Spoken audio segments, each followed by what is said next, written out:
Good evening. Thanks all for coming.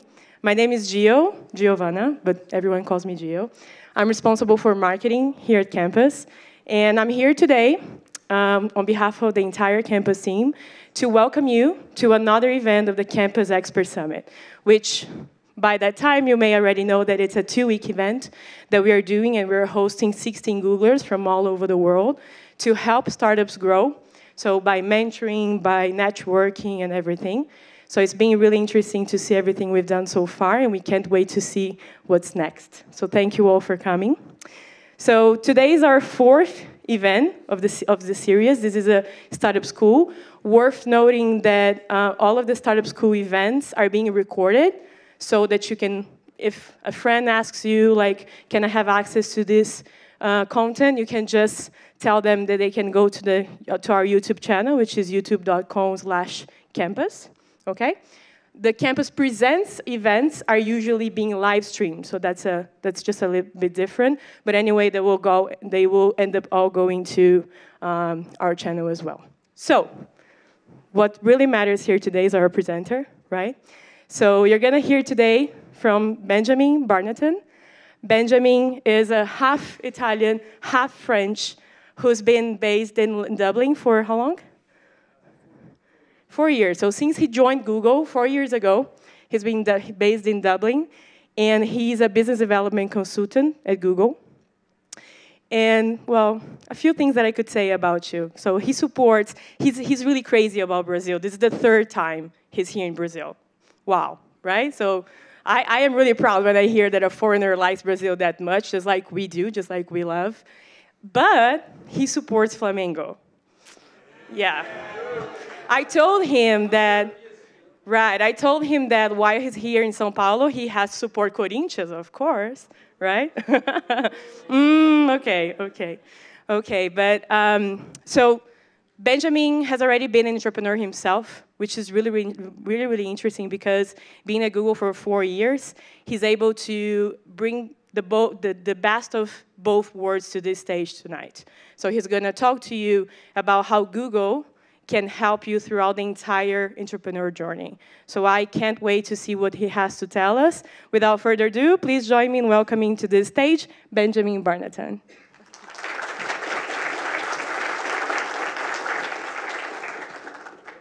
Ok. Oi, gente. Tudo bem? Vou tentar de fazer uma piccola introdução em português. Oi, gente é a palavra que eu aprendi hoje para fingir de ser brasileiro. E sou muito feliz de ficar aqui hoje. Para mim vai ser um desafio de tentar de inspirar você, ok? So,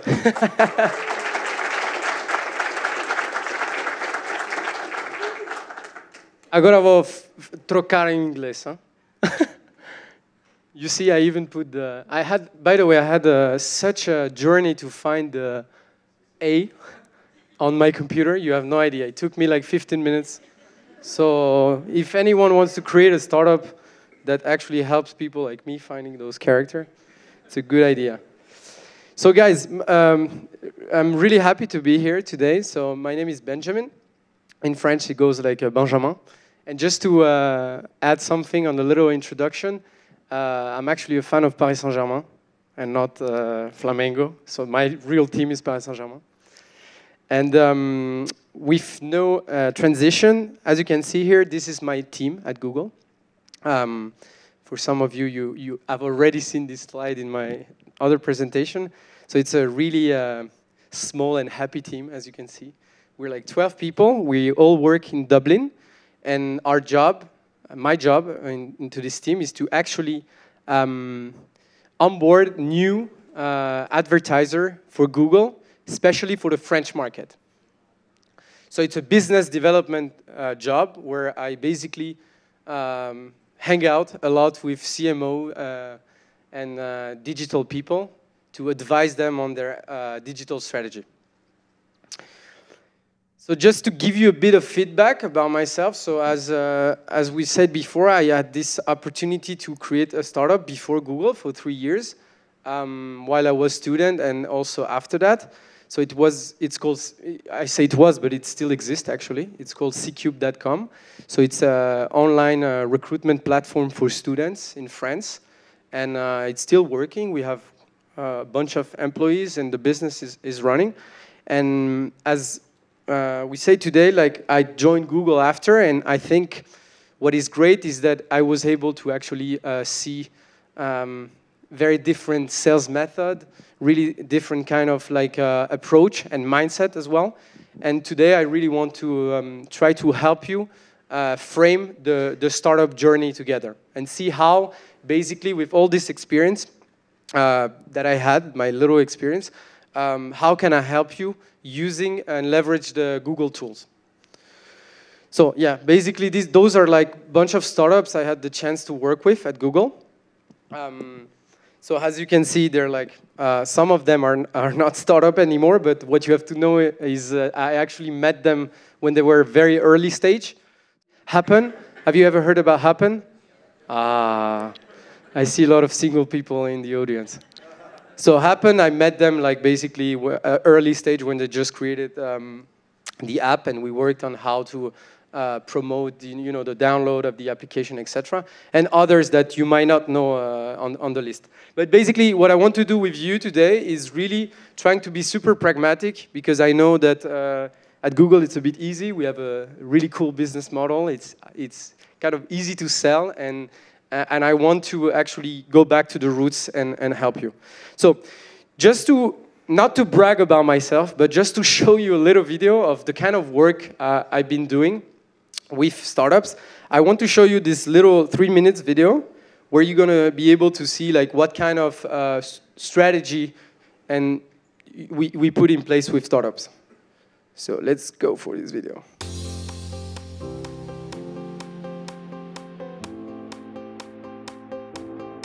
Pour moi, la chose la plus importante dans le son, c'est l'émotion que provoque la musique, ce langage universel. Nous, notre travail, c'est d'émouvoir les gens au maximum. Je suis Olivier Pacteau, je dirige le digital chez De Vialet. Les valeurs principales de De Vialet, pour commencer, c'est l'invention. L'invention pour apporter de l'émotion chez les gens, pour les faire rire, pour les faire danser, parce que la musique leur apporte ça et que nous, on est là pour leur apporter de la jubilation aussi. Fantôme, c'est un produit révolutionnaire. C'est le meilleur son du monde. Le défi avec Fantôme, c'était qu'on devait s'adresser à cette cible sensible à la qualité du son, mais aussi l'élargir à des gens un peu différents et une masse très importante. Et ça, on ne savait pas forcément le faire. Et c'est pour ça qu'on s'est tourné vers Google. Okay, don't love guy. Dès ma première rencontre avec De Vialet, j'ai senti chez leurs équipes une volonté de prendre la parole de manière non conventionnelle et une volonté d'être très originale dans leur façon de communiquer. On a organisé plusieurs meetings de travail chez De Vialet et chez Google pour proposer un plan original. L'objectif consistait à élargir leur audience, prendre la parole de manière décalée et impactante sur YouTube et de générer des premières ventes exclusives du produit Fantôme. Dans un premier temps, on est parti sur une phase dite de teasing, c'est-à-dire jouer sur le côté mystérieux autour du produit qui n'était pas encore annoncé. Et ça, on le retrouvait sur YouTube, on le retrouvait à travers des banners, mais on le retrouvait aussi dans la rue. Et dans un second temps, on est parti sur une stratégie de révélation du produit où l'on a reciblé les personnes qui avaient vu nos vidéos sur YouTube. On a retargeté notre bassin d'audience près des points d'écoute qui étaient à Rhodes, Colette, et comme ça, très vite, très près de chez eux, ils pouvaient tout de suite aller le découvrir. On a fait 250 000 vues sur YouTube, des dizaines de milliers d'adresses e-mail qu'on a réussi à récupérer. Lorsque l'on travaille avec un client tel que De Vialet, l'objectif c'est de s'assurer que leur campagne et leur lancement avec Google fonctionnent bien. On va donc travailler sur leur pilotage au quotidien, mais également être force de proposition stratégique. Moi, ce que j'ai ressenti chez Google, c'est la puissance, le volume. Très rapidement, on s'aperçoit qu'on est capable de targeter des gens qui sont nos cibles, mais d'avoir aussi un volume impressionnant de contacts. En ce sens-là, je pense que c'est vraiment un succès.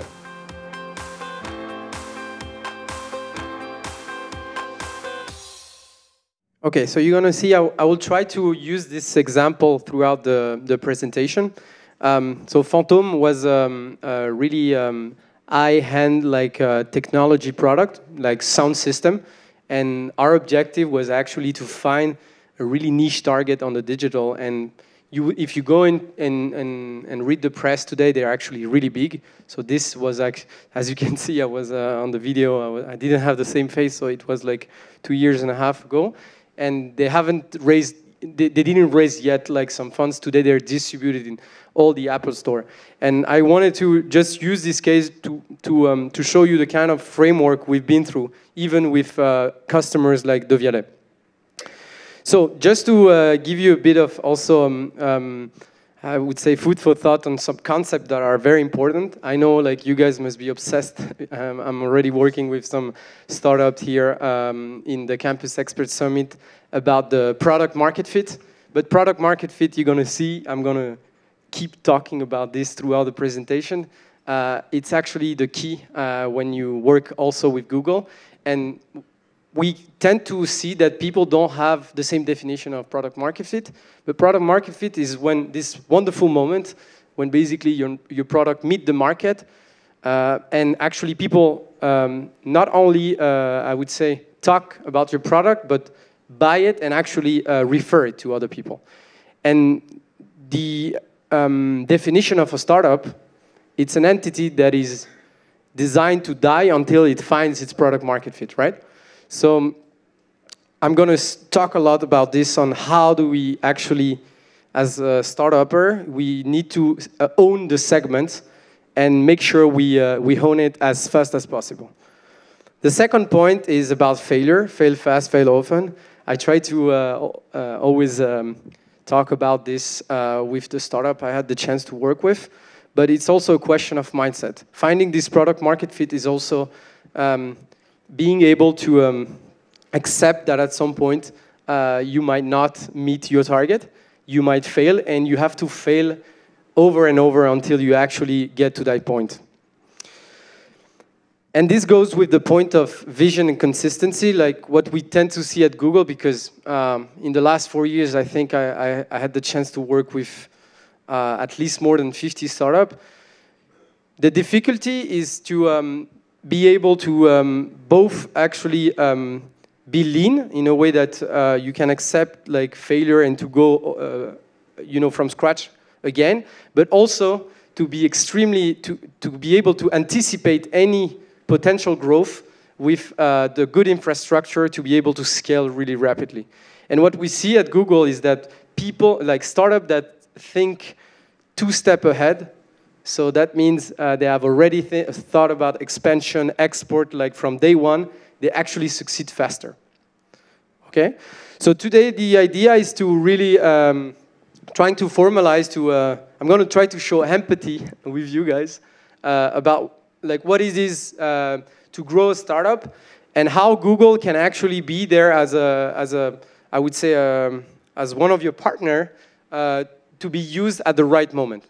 And I really don't want to use this session to promote Google. You're going to see, like, I'm going to talk a lot about, like, doing acquisition. Facebook is definitely also some partner that you might want to use in this product market fit, how do you say, like, mission. And we'll talk about this. Other concept, Death Valley. I don't want to break the how do you say, the dynamic today, but do you guys like know, for example, in France, we run a study about startup. Do you know how many startups actually exist more than 5 years?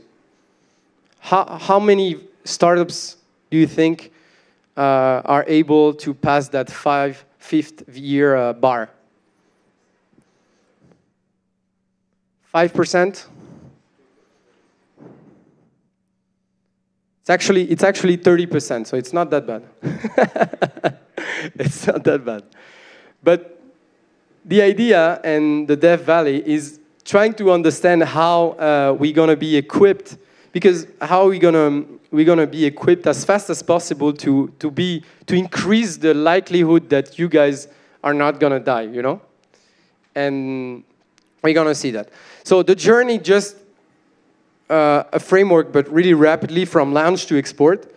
what we see is that we can actually frame today the evolution of a startup from the moment you guys have an idea, and maybe in the stage people are just like, in the audience are just like actually thinking about an idea, to the moment you scale, right?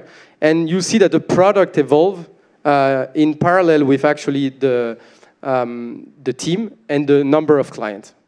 And I would say the first step for you today is actually to understand and to try to question yourself on which stage are you guys are you facing, and not thinking how do you say that? Not thinking being very conscious about where are you positioned today and what are your objectives. Okay. So what we see with this usual startup path is that you guys have some needs, and I'm going to try to deep dive each of these needs and see how we can use Google. And basically, Google as a partner, you will see, and maybe some of you already work with Google, yet you have different kind of teams that support you according to your need. So people that are in the last stage, what we call the scalability model, so startups that have found the product market fit, they might have really design resources at Google that help them like go 10x and actually grow their business. So what I mean by framing the startup journey, and this is going to be our path today, our presentation, is going to be first what I call the build-up stage. Build-up stage means finding the PMF, the product market fit. So from launching to risk, and gain traction and not growth. And this stage, basically, if we wanted to frame that the timing of that stage, it can take 24 hours to actually infinity. So that's the thing. You have startups that in 24 hours find the product market fit, and you have others that are going to take like 2, 3, 4, 5 years, and we're not able to modelize this today. Because if we look at companies like Airbnb, for example, Airbnb took more than, I think, 2, 3 years to actually find the product market fit, right? So this is the first part of our discussion today. And the second part is how do you conquer the world?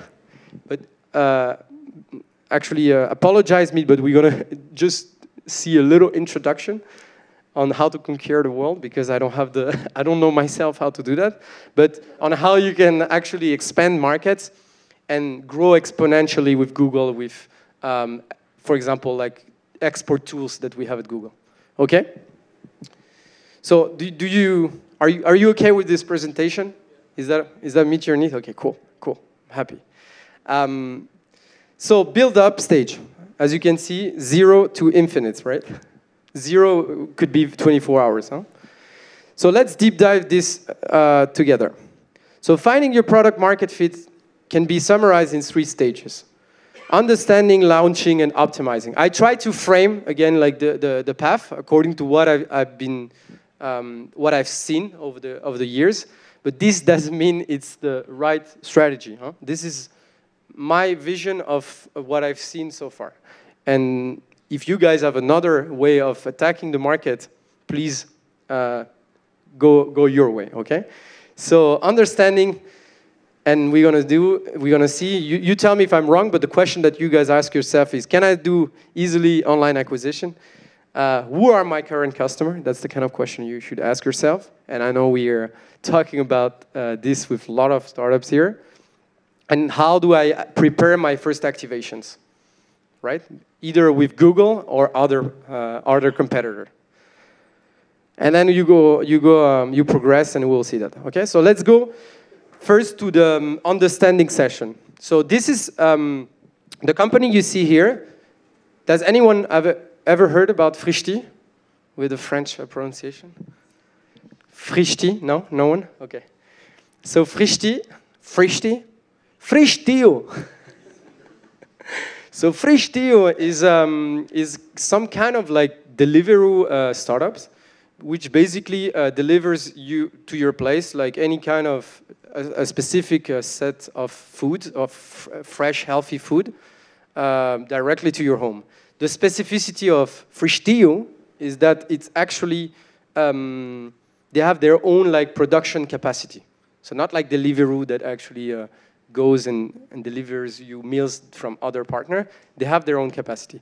So I'm going to use this case throughout the journey, so you can see how, for example, we've been working together into this build-up, or let's say PMF kind of battle together, okay? So build-up. What's our unique position?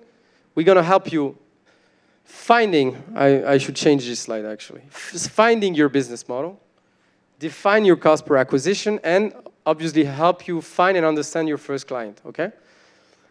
So I'm not going to go too much on this, but the new paradigm of the web today is mobile, right? You guys are always all taking pictures. We all, we don't go online, we all live online, and it's actually something that is disrupting the industry and disrupting the way we find the product market fit. So at Google, we like to talk about like micro moments. Micro moments are actually all those little moments where you guys take your phone when you wake up, when you come here, when you search something, and where you send signals to our platform, and we're able to analyze and actually offer you like some form of targeting across our different platform. And what are our platform? There are like 7 platforms. Huge reach. This is our unique value proposition from, on the left, Play. The second one, what it is? Usually no one. What? Okay, Android, at least this is good. Gmail, Google Maps, YouTube, Chrome, and Google, right? So this creates all those little micro moments or where you guys, as an entity that are looking for business models and looking for meeting the market and the needs of the market, you're going to have to gather all those micro moments of your specific service or product. So first question, is there any potential? How do you work with Google in terms of assessing a bit the potential? 3 really simple steps, like first, online demand. Is there like actual demand for my product? Do people is there like some kind of digital behavior existing on my product, on my service? Do I have good ratio margin pricing, right? It's hard sometimes for people to hear that they don't have a good ratio and they should change maybe their business. And then optimize UX, right? Doesn't mean anything today to do some paid acquisition when you have a crappy, let's say, experience on your website, right? So going back to Frishti, our little startup, this is the kind of like tools we're gonna use with their marketing teams. Google Trends, you guys know, right? Google Trends.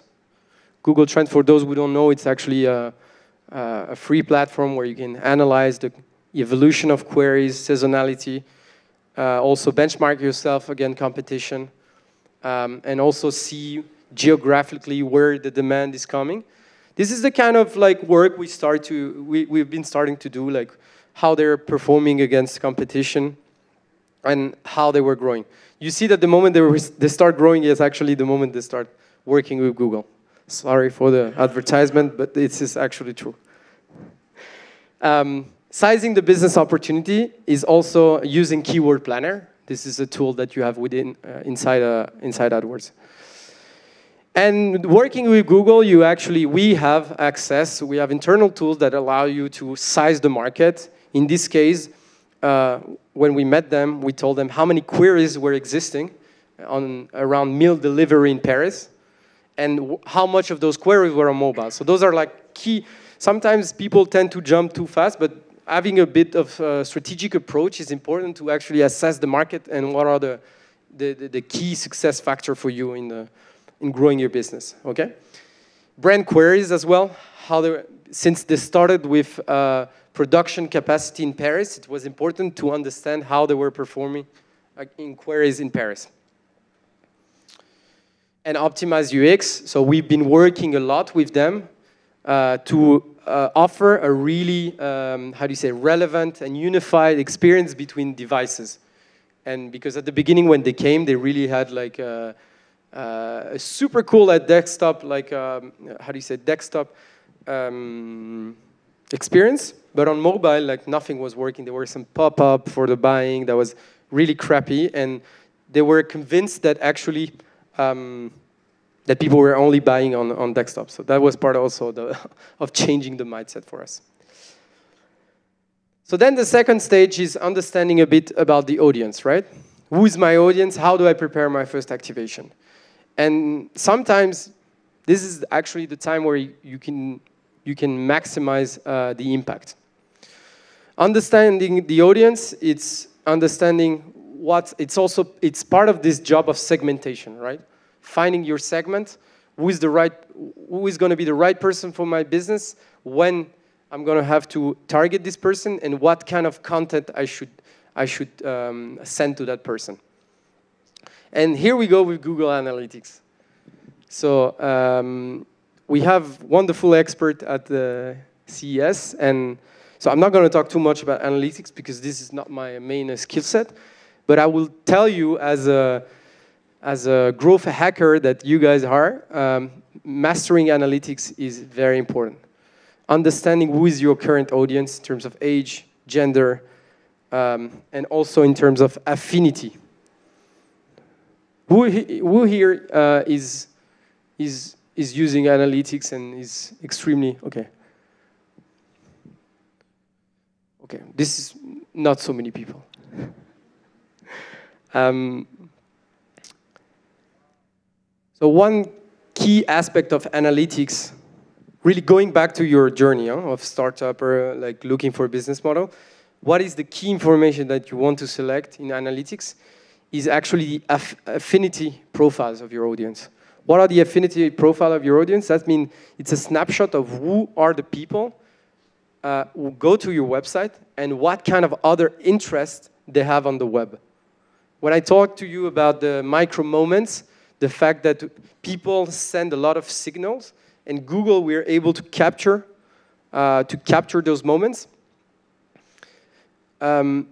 This is shown in analytics. And this is where you can actually grow your learning curve about your audience. So for example, I just included here some screenshot of the segments and insight. Here you see that, for example, on this website, really important information here, for example, how this information can be used as an entrepreneur. You see that in this website, 75% of converters are actually health and fitness buff, which is actually a lot bigger, a lot higher compared to the average in France. So this is kind of insight that you guys are going to have to leverage into this PMF, product market fit kind of battle that you are running. Okay. 2 examples I want to share with you of startups that I've been working with, where just on this piece of understanding the audience and leveraging analytics, we really kind of pivot a bit the business model. So Lydia, does anyone know Lydia? Okay. Lydia in France, it's becoming huge. It's actually a payment app, so it's a service that allows you transfer between France for people that don't want to have to pay a fee and etc. They had an initial segmentation. They had an initial thought about their audience, and what we've seen actually, deep diving the analytics, we've seen that they were actually they had a lot of opportunity to target new segment they haven't thought about. 3 of the segments were people that are actually having, fraud risk. So people that have bad credit scores. That was one segment they never thought about. So just imagine the value for them of this. A second, students that go abroad, that need to have really easy way of paying. And third, I don't have it in mind, I don't remember. Third, we'll come back. And third, I don't remember. Okay? We don't care because we got the idea. Other example, our friend of Frishti. Frishti, what kind of unexpected insight we were able to collect from this? We found out on analytics that actually people were going to the website were women that were, so nothing crazy, they were women, but women that, according to the affinity analysis, were women that were actually looking for jobs. So we figured out that, what does it mean? That means that, by the way, there were women working in finance. We just made we connected the dot and we told ourselves, okay, those are women that are not happy about their current job and that want to eat healthy food at night. And this actually, so you see, this is actually deep diving and finding a segment that's going to be interesting. And this influenced the whole like media strategy and acquisition strategy we had, and you will see that after. So understanding the audience and then understanding the path to purchase. So here, sorry, it's in French. I didn't have the time to translate this slide. But this is, for example, the customer path of this target of Frishti we did together. From awareness to loyalty, what are the different steps? Like what's the different moments where she enters in contact with different platforms and different means of communication? And you guys should actually do that in your different kind of business. Try to divide or differentiate all of the steps, and because those are going to be the moment where you're going to shape and you're going to impact their purchase behavior, for example. And this goes with the same idea, understanding the customer path, from actually how do you going to influence from the branding awareness. So this is the conversion funnel, right? From awareness until action. So how you going to be in Google, as you can see, this is the little advertisement piece. As Google, we have a lot of product here to influence that customer path. From video, YouTube, to like display to search, right? I'd go fast on this because this is not the interesting part. At the right moment, and this was the idea I told you before, it's actually the UX. And we have an extremely interesting tool at Google called testmysite.com. Do you guys know testmysite.com? Yes, we have 2 people that know testmysite. This is cool. Congrats. Did you use it? Did you find it useful? Okay. So testmysite. Okay. As you can see here for Frishti, all the results are in green, but I can convince you that at the beginning when I met them, like everything was in red. Huh? So mobile friendliness, mobile speed, desktop speed, those are it's a site where you go, you just put your URL and you're gonna have like a report on everything that doesn't work well on your website and that you can act upon it, okay? So and then the last point is the right message, okay? How are you gonna adapt the message to the stage of the conversion funnel? How are you gonna adapt the content of the creative to the segments that you've been able to analyze? And then how are you going to put some call to actions on those creative? And going back to my little startup, Frishti, I think after this talk they should actually open some offices here. But this really influenced the way we actually build creative. Here you have creatives of the display we used. So we use a certain kind of like tone to convince women. Remarketing, we use like specific discount to attract those people. And we did a focus on top sellers, like what are the core product? In this case, it was the brunch. Brunch was the way they could attract people a lot more on their service, okay? Are you still with me, guys? Yes, cool. So then what's the best go-to-market strategy? I'm going to go straight on this, but because we talked about conversion funnel, segmentation and retargeting, and how to build a digital plan. So conversion funnel, you guys have understood, it goes from branding, drive awareness, people cannot buy a brand that they've never heard about, to the consideration, converting those people that actually heard about your brand into potential buyer, to actually the sales part, the conversion part. And how do you upsell those people? and make them actually loyal ambassador of your brands, okay? And throughout the journey of the conversion funnel, you have tons of solutions, and Google is not the only one, and you should not use only Google on this, obviously. So here is the product we have at Google for each stage of the funnel. I see that you guys take a lot of pictures, but I will share this presentation, so I should have said that before. Yeah, I go super fast, but I'm checking the time, and we don't have so much time, so that's why I have to go super fast. So can you imagine that we start from finding a business model to conquer the world? So if we stop too much on this kind of slide, guys, it's the end, huh? We don't conquer anything.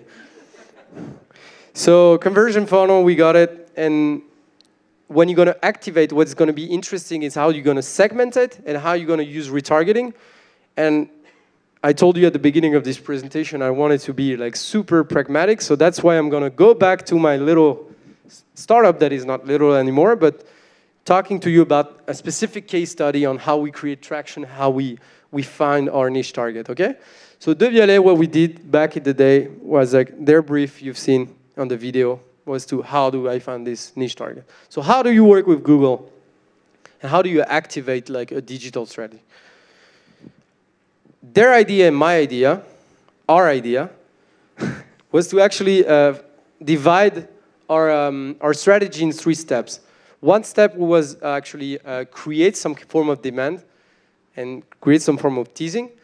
A second stage we will be actually, who are the people that were engaged into this teasing, and how do we remarket those people? And then how we actually, if I take my conversion funnel, how do we actually convert those people, okay? So for example, the first stage, you've seen that was what we call the phantom rising. The objective was to create a pool of audience, qualified audience, that will engage with the content. So what we did is that we created some teasers, some teaser video of 25, 30 seconds on YouTube, where we were really not mentioning any kind of product. And I don't have time to show you today, but there were super like artistic kind of creatives. We were just saying like revolution is happening. Stay tuned with like beautiful like kind of image. There is a lot of marketing into this brand. As you can see, it's like the mission statement is le meilleur son du monde in French, which means the best sound system in the world. So when that's your claim in marketing, you better have like an image that is in line with this claim, right? So that's why we also activate YouTube with that kind of like intent. So that was the first stage, and we created really cool teasers, and we had a really cool like targeting kind of like strategy, where I advised them to go on like, you know, on YouTube sometimes you have video that in 2 weeks get from 0 views to like 200 views on natural phenomenon. It's a huge trend happening on YouTube. Like people like freak out, like they start to share a lot of content on like natural phenomenon. So we went and we actually target those kind of content, so it would even build like a cool brand like this. And then what we've done, and this is interesting for you as a startup, is once we have found like a pool of audience that got engaged with the content, we activated a solution which is called like similar audience. And I know our competitors also have some kind of similar solution. It's basically lookalike people that have the same kind of behavior on the web. So this, as you can see, this allowed us to go from 300 people that we actually engage with our content to 800. So this is the kind of like, if you go back to like, to you guys as a startup, this is the kind of like thinking that you want to have. How do I use the power of the web and of our platform like Google and the power of analytics to find new audience and own this segment that's going to be able to do the product market fit, okay? And then I just passed because we don't have time, but the stage number 2, we revealed that product. So we are on consideration. We retarget the people. He mentioned it on the video, remember? We retarget the people with actually the real content about like what we were selling. And we even did like something cool about retargeting in stores. So we were able, in Paris, they were selling in just 2 like stores, one store and one in London, Harrods. And we were able to actually retarget people that were that were very close to the store by 2 or 3 kilometers with some specific display ads. So they could actually go in stores and test the product. So this, you get the point. This is the kind of like smart activation where you're gonna find a niche, find similar people, and actually learn about your segment. So as you can see, like this idea of segmentation is how do you're gonna start with a cost per conversion, which is gonna be like super high, and actually through this strategy is gonna progressively like go down. And then the last point, which is very important to this build-up stage, which is how do you guys track and measure? Very important. And again, there is going to be a talk about this, so I'm not going to spend too much time. But how do you track impact of campaign? What do you track? Do you track the subscription to the newsletter? Do you track people that actually just demand like some trial? What do you track? You have to think about this and what kind of content you're offering. When do you track and what kind of roadmap do you guys put in place? I'm not going to spend too much time on this. And optimizing as well. This is part of the journey of a startup. Once you activate some kind of like acquisition channel, you're going to see that optimize allows you to understand who is your segment. I just put here a screenshot of AdWords, where you can see that we have some decorrelation between some impressions and clicks. On the left, you have impression. On the right, you have click. And in this case, the idea was that basically we had too many impressions on the wrong target segment. What does it mean? Does it mean that I'm targeting the wrong people? And do I have to hear what the market tells me? Or do I have to be like convinced about like what I think from day one? This is, I know this is the kind of question that we are really working on with a lot of startups here in Sao Paulo. And I don't have the answer to this question, guys. I don't have the answer, but I'm just here to actually catalyze like some kind of thinking that you guys can have with AdWords and analytics, okay? So, just a little check at the time. So, build-up stage, we've seen like, you tell me if I go too fast, huh? You can go like, stop.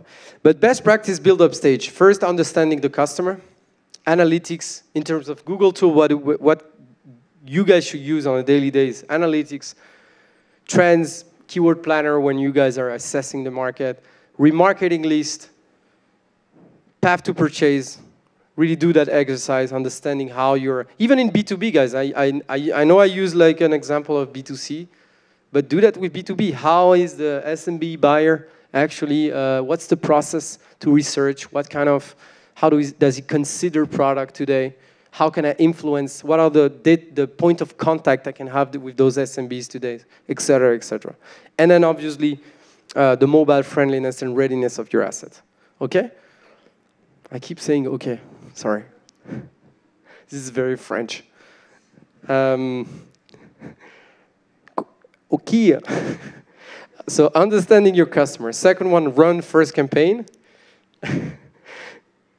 And the key message here is that you guys have to define objectives and KPI. This is what I see, like startups that come with like really analytical approach. They tend to be more successful because they gain more information by defining KPI. You can't just like activate with no KPI, no analytical like kind of thinking. And then the third one, measuring ROI and scale, right? How do you run optimization? And how do you assess your best friend, which is the conversion rate? I know, for example, we're working with a startup here in the campus, and they've been working for 3-4 months, attracting clients, and they have already like some ability to segment their market just by looking at the conversion rate. Doesn't mean that they should go for this segment, but just looking at this is already like a KPI that can justify to orientate their action or sales plans around that specific segment. Okay, so best practice, KPI, resources with objectives. I see a lot of startups that start acquisition and actually have to pause sometimes their campaign because they haven't recruited salespeople. This is a pity, as my UK friends will say. It's a pity. Think big, I told you. Work on assets. Don't reinvent the wheel. Be patient. Those are like, and tracking is the new black. Tracking is your best friend, guys. If you have people, if you guys have recruiting marketers in your startups, make sure that those guys know analytics marketing, right? Marketing is not, with digital, is nothing compared to what we learn at our business schools. What I learned at business school, like really I didn't use it at all. I don't know for you guys, but my marketing class, I didn't use at all. Okay, so for this first stage of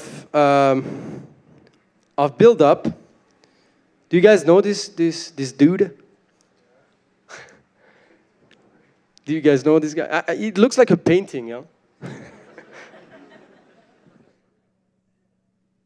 He has no, yeah.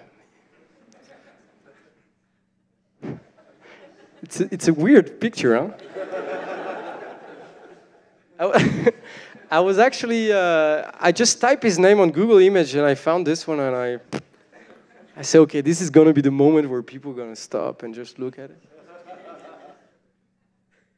So guys, the concept here I just wanted to illustrate is the fact that no team, even smart as I am, he's talking, yeah, not me, can beat the market, right?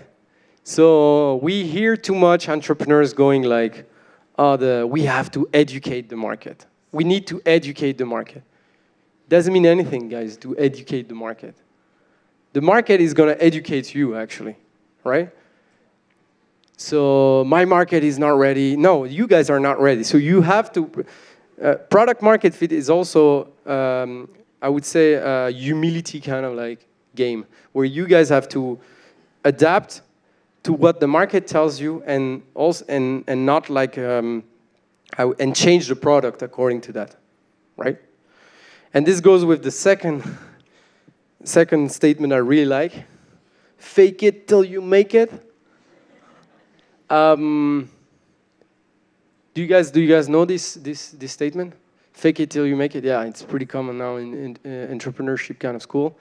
But fake it until you make it, and it goes for sales, it goes for marketing. That means just pretend that you guys have the features of your product and just to the market, you know? Don't develop the product and just pretend. Even in sales, that's what you should do. Just pretend like I'm working with not a big company, let's work together. Just create some traction like this. And I just wanted to put like some, do you guys know AfroStream? That's so cool. I'm advertising so much for my friend today. So this guy is my friend, one of my friends, and I like on this concept of PMF, product market fit. He found this product market fit. I would say, I remember we were doing a lot of startup. How do you say a startup? 24-hour startup hackathon. Really looking for a business model. For 3 years, he kept like working on so many projects. It wouldn't work. And one day, he just created this Facebook page about like Netflix, like basically some form of like a net. What do you guys think about the Netflix for Afro-Americans? That was not like this, but the Facebook page was just like explaining a new concept about like, okay, let's have movies specialized for Afro-Americans.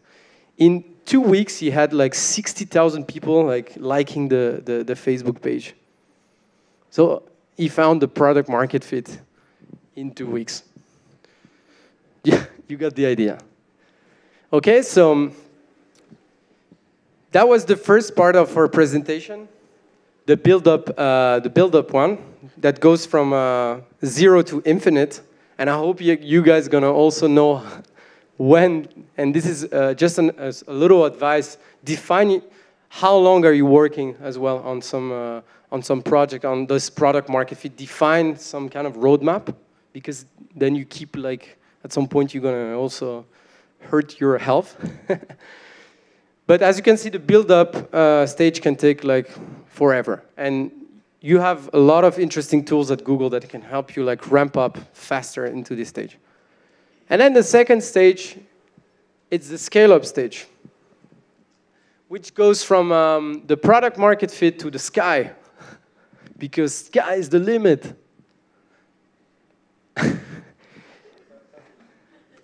I found that one just before coming, so I was super happy about it.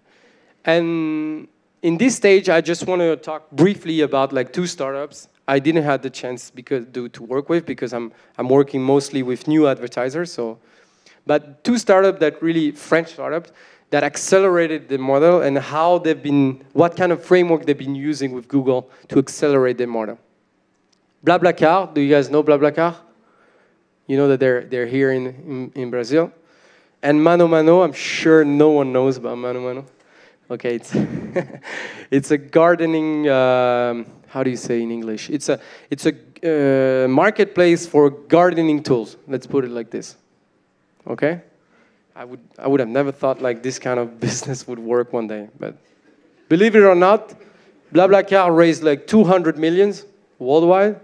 We're super proud in France about the BlaBlaCar, and Mano Mano like 10 or 12 million. And in this stage, like what you have to think is about think 10x, right? It's a concept that we really like at Google. We always try to improve things by 10 times. And within this stage, I'm going to go back to my little framework, because I like frameworks. So we have 3 stages: preparing, launching, and growing. And again, same methodology. Assessing the potential, knowing where are the opportunity, preparing market entries, defining the go-to-market strategy, and measuring and growing the business, right? So BlaBlaCar, let's take the example of BlaBlaCar in the scale-up stage. So our positioning for scale-up is actually, we help you grow your business worldwide. We provide you with like tons of insight that are going to allow you to successfully expand your business. This is is there anyone in the audience that is facing this stage? Okay. I think I'm gonna go like pretty rapidly, but still it's important to go like and see how does it work. But basically with Google you can identify opportunity, understanding the local culture, like, and there's a lot of tools about translation, and execution as well. So first step is actually understanding what kind of potential there is for export. And we have tools internally we use with like huge clients, which are like global market evaluator and consumer barometer that allows us to really size the market and understand where are the opportunities. We collect tons of insight about like different like criteria, from pure like macroeconomic criteria to really like more online kind of criteria. And we help like companies to grow their business with Google. This is just an example of what kind of information we were providing to BlaBlaCar to actually assessing if it was interesting to go to Brazil. So this was, for example, the number of queries that were existing in different countries, the year-on-year growth on queries, the mobile growth and the cost per click. I go fast on this, but to show you like what kind of really data approach we're going to have with some advertiser at Google, because we are a data-driven company, and we have all those data. And once the question is asked within your startup, we can really like help you assessing and validating whether it's good to enter a new market. And then you prepare your market entry, and we have tons of partnership with actually also some entity of payments. We know that payments is a very important challenge when you go abroad. Localization, how do you translate your campaigns, your assets? So not only the campaigns, but your assets. And how do you have I would say, a relevant, consistent customer journey across different countries? Okay, so, and as you can see, we always have a very structured approach with like measurement tools that we're gonna apply. So wrap up, because I already spoke a lot today. But basically what I just wanted to tell you, guys, is that the startup journey is extremely long. You can be successful in 24 hours or never be successful. But I like to take this statement to conclude the talk. Success is a refined study of the obvious. If you actually like meet that point where the market, where you feel that traction with the market, this is the moment where actually everything can happen for you as a startup. And you better be prepared in terms of resources to actually capture that growth and be successful. So thank you guys, and I think that you like the presentation. I'll be happy to talk with you after. Thank you.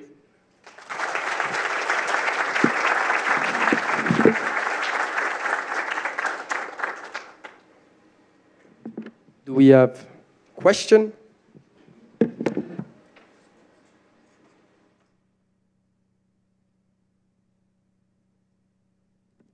We have question. I'm going to throw this for anyone who has question. Don't be shy.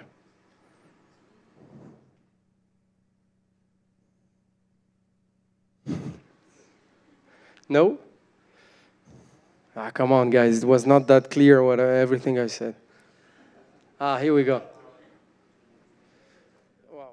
This is going to be a hard one. Ready? Sorry. Desculpe. Okay. When you talk about those tools, Yes. It's all available for us. Doesn't matter if you are in a startup program with Google or not. Yes, a lot of them are available, actually. The one that I show you in the stage 1. And actually, I couldn't like insert all the tools that are existing. I don't know if you've been in the conference this morning with Tamzin on what you can learn from European startups. Anyone was there? So she talked about also tools that exist for apps. For example, there is also Google Cloud. We didn't talk about Google Cloud. The tools I presented were really related to product market fit, let's say, or segmentation kind of issues. But yes, they're available for most of them. But answering your question, you have to be in touch with Googlers here in Brazil to help you assess the market, understanding the online demand. That kind, yeah, for sure. Like some of these tools are internal tools, but they're. You should have some sales guy from Brazil soon that you can call and take some information from this person.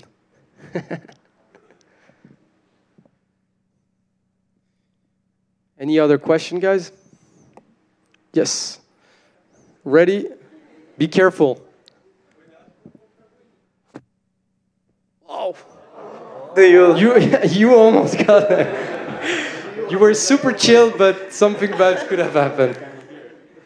Do you remember the specifics of how you came to the conclusion that people that were researching for the food delivery French company that I forgot the name, how did you come to the conclusion that it was women that work for finance and they were unhappy with the job. Can you share a little bit of how you came to this conclusion? I mean, okay, finance. Yeah. No, I got it. Like, this is the part of the answer is related to analytics. So basically, when we run this affinity audience analysis, we see what kind of interest people have, and we see what we call in-market. We have a feature that helps you to understand what those people are doing, what other behavior they're having online. So what we would see is that most of the people, those people were looking for a job. Most of the women were looking for a job. And this is where we made, as marketers, or as brand marketer, we made the assumption they were unhappy. Because they were like actually looking for, if you make this connection between finance and the fact you look for jobs, at some point, you have to make some assumption, of course. Like, the machine is not going to tell you everything. No, I got it. This is marketing, right? This is also... Yeah, the woman in finance, okay, but then you could find out that they were looking for jobs, then, okay, they are unhappy with their current job. Yeah, but the fact that they actually... If you go back to what the product is healthy food, deliver 24 hours, 24. So... And we could see that there was I didn't say that. There was a raise in traffic at some time of the, like after 10 p.m. in Paris. So we made the assumption they're coming back late. And those women are actually looking for jobs, so that means they're actually trying to be entrepreneurs like you guys.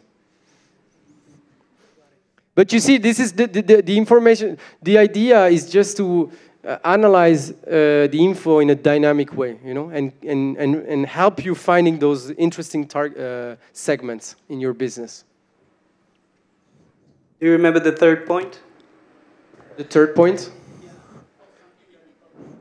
Oh yeah, like the Lydia app. No. No, I didn't remember. Fuck. Yeah, you talked about the customer journey and the affinity roles. So I was wondering, are there also tools to see what customers did before they reach your advertisement, or what their customer journey was before they reach your product or service online?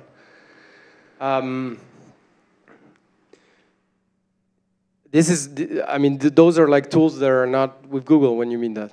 No, it could be from Google, but to see like what was the behavior of your customers before they reach your Facebook page, or before they reach your advertisement. Oh yeah, this is online. attribution. This is so this is a session specific on analytics. Is how do people like what source of traffic brings those people to your website?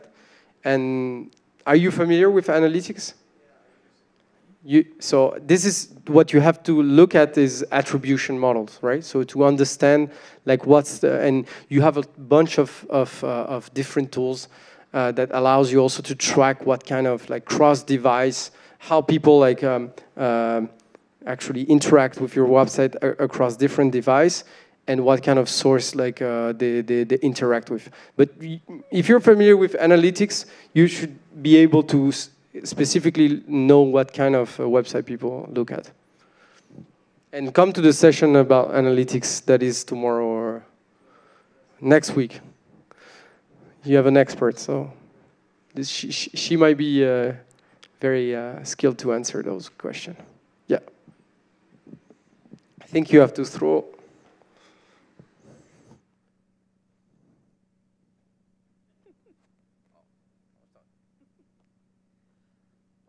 You talk a lot about the product market fit was new for me, and I really like it. But I don't know, I found it a little complicated to know when you got it. Like, okay, now I'm sure I have my product market fit. Do you have any KPIs or something like that that you use to know that, okay, I reached it? Yeah, this is a hard question as well, you guys. No, but basically, like product market fit nowadays is defined by just three things: people that are interested by your product, buy your product, and other people referring to other people. Then it's about like how much are you able, like how fast are you able to capture some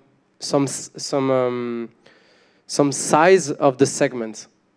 You know what I mean? Like so, if for example, talking about my friend Tonje from AfroStream, product market fit is just an introduction to see to describe that moment where your product meets the market.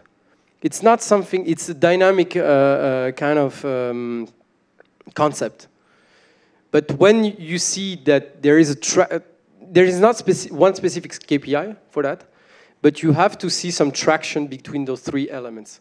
And in this case, my friend, when you have 60,000 people that register for something that is not even like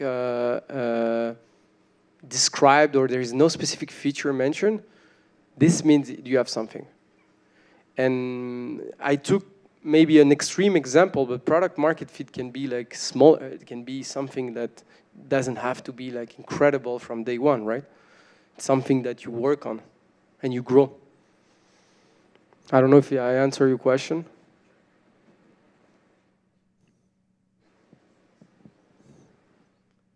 Do we have other questions?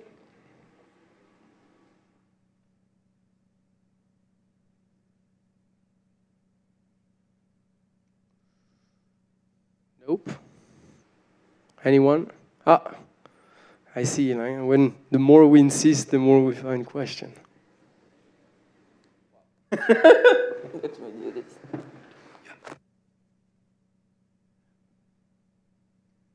this.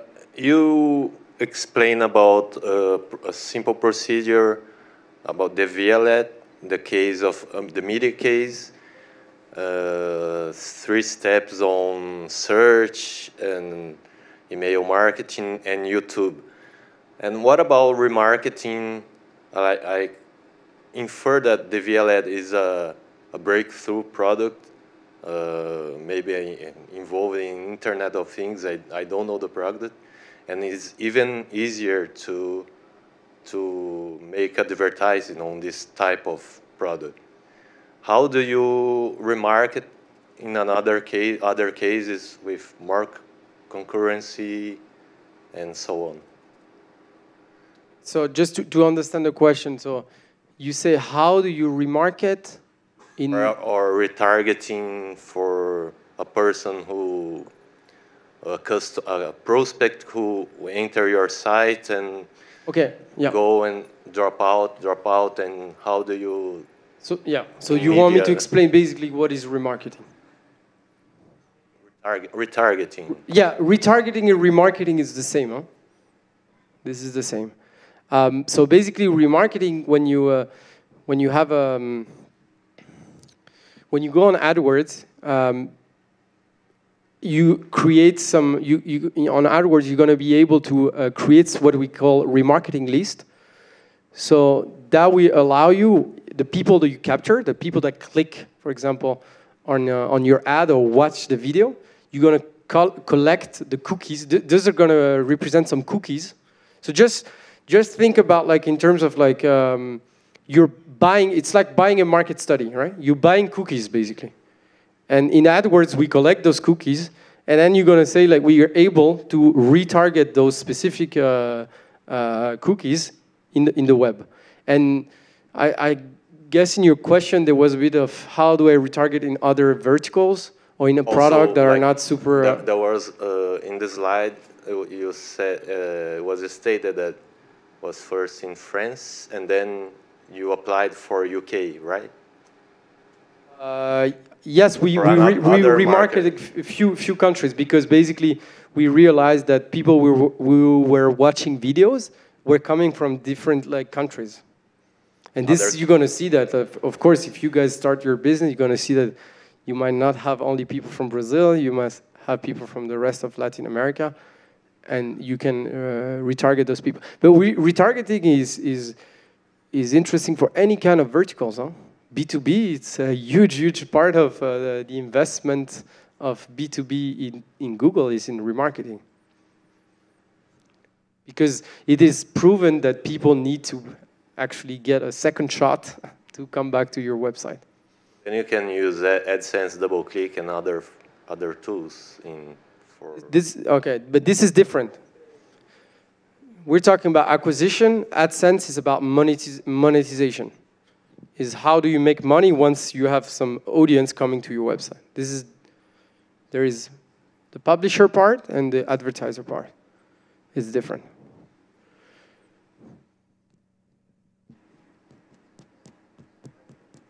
Yep.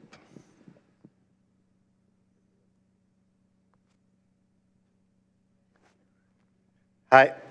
Hello.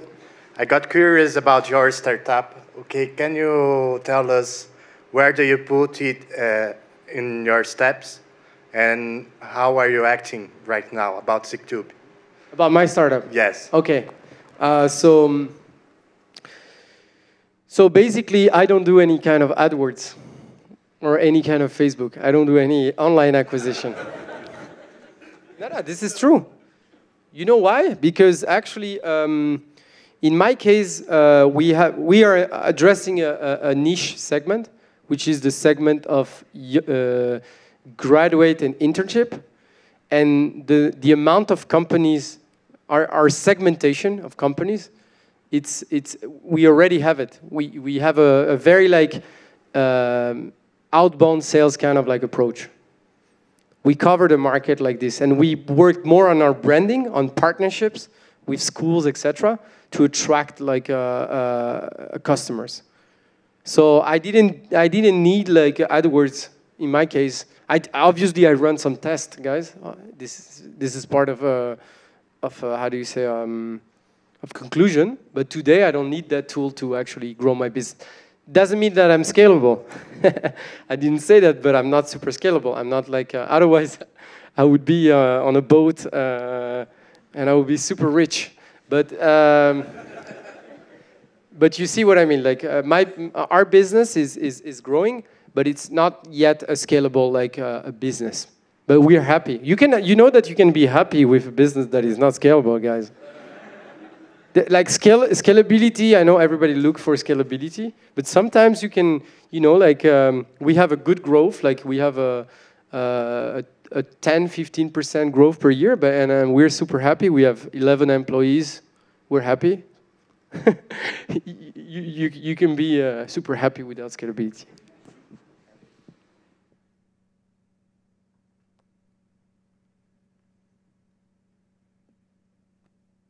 Hello. Regarding Play Store, do you know if I can make remarketing in people that downloaded my app or look at my app page, something like that?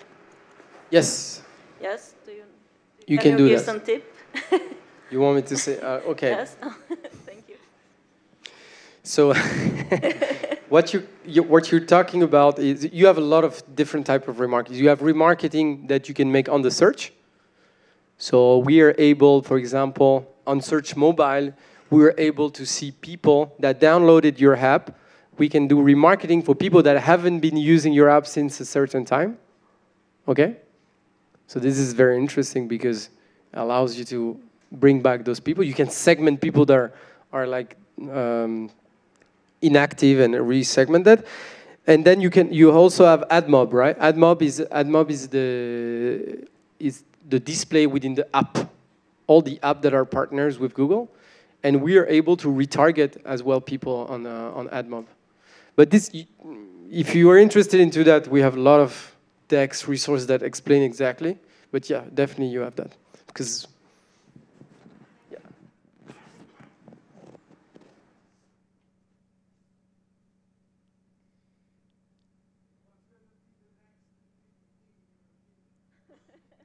The big thing in European Union? Oh, in my opinion. Falamos em português, por favor. Qual vai ser a próxima... próxima, como se diz? Grande coisa. For me? Wow, this is like, you look at me as if I was like a Steve Jobs or something. Yeah. I'm just a speaker at Google, guys. I like you. I like you. I like you. This is a hard question. Like, I have ad blockers, remarketing. You guys are like super hard with me. The next big thing in Brazil or in the world? Whatever you want, man. Whatever I want. So then I'm gonna tell you what I like. The niche. Man, what I like, you know, like what I like is when you're actually is when you have a technical like a technical advantage. What I've seen friends who created like really strong startups are when you come like, for example, in some of my best friends, they did a really successful companies. They found out that in France or in the world, in Europe, hotel were not like we're not optimizing capacity of like rooms, right? You have a lot of times you have like free rooms. Sometimes you have surcapacity. So how do you actually optimize that? And they created some form of dynamic pricing that allows how do you say, owner of hotel to better like price their room according to a certain form of insight. And what I like into that kind of business is when you have some form of like really smart kind of algorithm that you're gonna be able to sell to that kind of company. So this is something, those kinds of software into B2B for me, and huge like in huge industry are interesting. But then I won't tell you what's my idea. No, by the way, this is stupid. Like if you have a cool idea, you have to share it, huh? Because then the cost of marketing will go down. If I share you my idea, tomorrow you're gonna create the same business, and it's gonna be better for me to get the segments buying my product as well. So that's better. Congrats for your mindset. Obrigado. Anybody else? No? You got it? Yes. Yep. Wow.